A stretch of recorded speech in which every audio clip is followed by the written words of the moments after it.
Tunapozungumza zaka iende wapi au zaka itolewe kwa nani, naomba nizungumze jambo hili.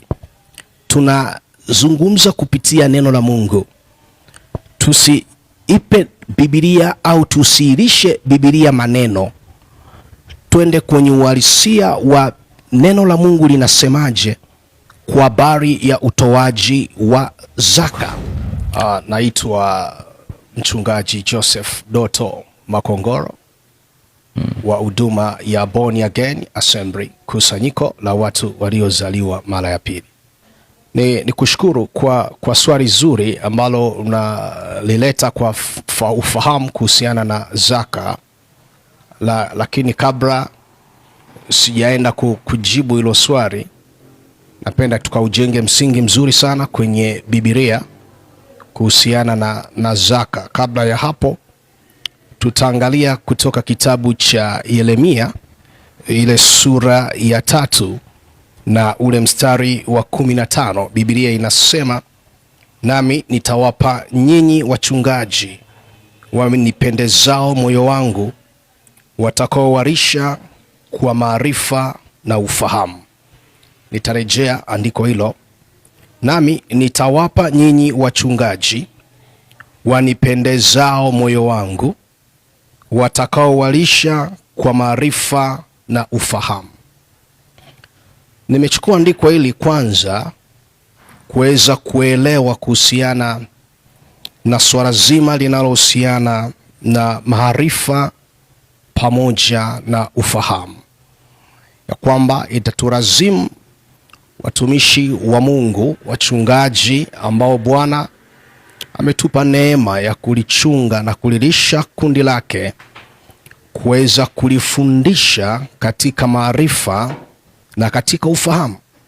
Hivyo basi, kanisa litakapofundishwa katika maarifa na ufahamu kuhusu neno la Mungu, kanisa litafundishwa pia kuhusiana na zaka ama utoaji wa sadaka mbalimbali ambazo Mungu ameziagiza katika hizo zipate kutolewa. Tunapokuja kwenye swala la zaka, zaka ipo katika sehemu zote. Zaka imekuwepo kwenye nyakati kabla ya sheria kuwapo. Tukisoma kitabu cha Mwanzo ile sura ya 14 na ule mstari wa 20, Biblia inazungumza, ahimidiwe Mungu aliye juu sana, aliyewatia adui zako mikononi mwako. Ibrahim akampa fungu la 10 la vitu vyote. Tunaona hapa Ibrahim anaanza kutoa fungu la 10 katika miongoni mwa watumishi ambao walianza kulitoa fungu la 10. Na vile vile tunamuona Yakobo katika fungu la 10 ama zaka. Tunamuona kwenye kitabu cha Mwanzo sura ya 28, utasoma na ule mstari wa 22. Lakini vile vile zaka ama fungu la 10 alikuishia hapa, na likaja likatokea kwenye kipindi cha sheria. Na tunajua wakati wa sheria tunamkuta Mungu anamtumia mtumishi wake aitwaye Musa, anazileta sheria na taratibu ambazo taifa la Israeli wanapasa wazienende kwazo. Miongoni mwa sheria ilihusiana na fungu la 10 ama zaka. Tutaona maandiko kutoka kitabu cha Mambo ya Walawi ile sura ya 27 mstari wa 30 mpaka mstari wa 32. Hapo utakuta maandiko mazuri mno yanayohusu kwa habari ya zaka, na maandiko mengine tutakayokuta ni kitabu cha Kumbukumbu la Torati sura ya 14 na ule mstari wa 22. Hako pia tutakuta maandiko yanayohusiana na utoaji wa zaka. Vile vile kuna andiko ambalo linasimamiwa na watu wengi sana kuhusiana na zaka, kitabu cha Maraki sura ya 3 na ule mstari wa 10. Biblia inaponena ikisema, leteni zaka kamili ghalani mwangu, ili kiwemo chakula cha kutosha ama la. Tunakuja kuangalia, je, kutoka nyakati za Ibrahim mpaka kipindi cha nyakati za sheria wakati wa Musa, baada ya hapo, je, Agano Jipya linanenaje na linazungumza nini kuhusu zaka? Agano Jipya pia linakwenda kuinena na kuizungumza zaka. Tukiangalia kitabu cha Mathayo sura ya 23 na ule mstari wa 23 unazungumza pia kuhusiana na mambo haya yatupasayo kuyatoa kuhusiana na zaka na sadaka nyingine zilizokuwa zikitolewa. Hivyo basi, Biblia, neno la Mungu, linaizungumza zaka ya kwamba ni fungu kamili ambalo inatakiwa tulitoe kwa Mungu, na Mungu aliruhusu katika sadaka zote ama vitu vyote tutakavyostahili tumjaribu yeye ni katika utoaji wa zaka. Tunapozungumza zaka iende wapi au zaka itolewe kwa nani, naomba nizungumze jambo hili. Tunazungumza kupitia neno la Mungu. Tusiipe Biblia au tusiilishe Biblia maneno, twende kwenye uhalisia wa neno la Mungu linasemaje kwa habari ya utoaji wa zaka.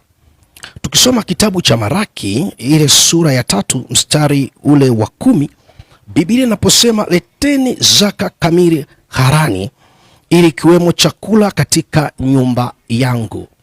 Tunaangalia nyumba yangu, nyumba ya Mungu, mahali ambapo tunako abudu. Hapo ndiko mahali pa nyumba ya Mungu. Unakumbuka wakati Yesu anakwenda Jerusalem, anaikuta nyumba ya baba yake imegeuzwa kuwa pango la wanyang'anyi.